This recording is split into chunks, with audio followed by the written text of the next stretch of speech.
अस्सलाम वालेकुम नाज़रीन, अमीर ॾिसी रहिया आहियो अकबर मज़ारी ऑफिशियल। मां आहियां जो होस्ट अकबर मज़ारी। हर ईंदड़ नओं ऑफिसर माण्हुनि जे मथां पंहिंजो रोब वधाइण जे लाइ ॿ टे अहिड़ा क़दम खणंदो आहे जीअं माण्हू उन जे तरफ़ मुतवजा थियनि। अहिड़ो ई ताज़ो मिसाल असांखे ॾिसण में अचे थो कश्मीर में नओं अपॉइंट थियल TMO कश्मीर अब्दुल वहीद डोंकी, जंहिं अचण शर्त ई आवाम खे पथले में विझी छॾियो आहे। अचण शर्त ई उन राति जो हिकु नओं प्रोजेक्ट या हिकु नओं जेको आहे त ऑपरेशन जो ऐलान कयो, जंहिंजो मक़सदु हुयो डिस्ट्रॉय ऑपरेशन।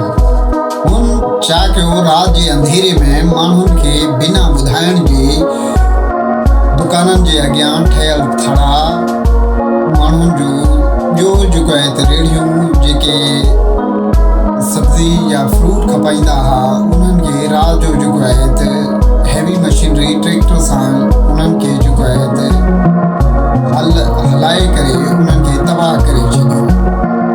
TMO साहब इंक्रोचमेंट ॼाणाए इहा कार्रवाई कई ऐं इहा कार्रवाई सिर्फ़ कश्मीर में न थी, इहो जेको आहे त कार्रवाई कश्मीर खां वेंदे 13 मोड़ ताईं अॻिते वधी वियो। माण्हुनि जा जेके दुकाननि जे अॻियां छपरा ठहियल हुया उहे गिराया विया।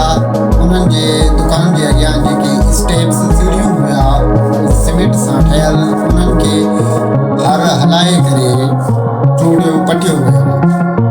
TMO साहब खे घुरिजे हा त पहिरियां आवाम खे हिकु नोटिस या इतला ॾिनो वञे हा, उन्हनि खे अल्टीमेटम ॾिनो वञे हा त तव्हांखे चंद ॾींहंनि जी मोहलत ॾियूं था, तव्हां पंहिंजे हथनि सां पंहिंजा जेके गैर कानूनी अदावतूं आहिनि उहे तव्हां पंहिंजा पाण मुरादू ड्राहे छॾियो, न त ॿी सूरत में TMO पारां कार्रवाई कई वेंदी।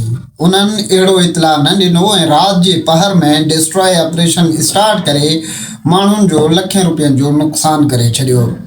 ॿिए पासे शहरियनि इन अमल जी शदीद मुखालिफ़त कई। उन्हनि चयो त ठीकु आहे, जेकॾहिं TMO साहब गैर कानूनी अदावतुनि ख़िलाफ़ अगरि कार्रवाई कई आहे त असांखे इन जे मथां को एतिराज़ न आहे, असांखे एतिराज़ इन जे तरीक़ेकार ते आहे।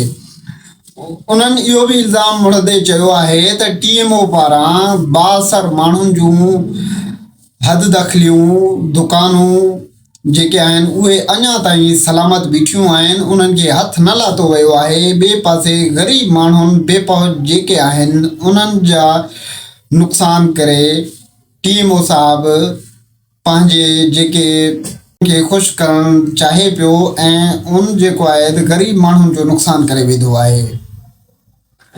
हाणे ॾिसूं था त इहो भंजड्राह खां पोइ छा इहो जेको आहे कश्मीर में जेको भंजड्राह कयो वियो आहे, हिते रोड ठहे थो या TMO पारां का नई जेको आहे त आवाम जे सहूलियत लाइ का शइ रिथा शुरू कयो वञे थो या न, इहो ईंदड़ वक़्तु ॿुधाईंदो।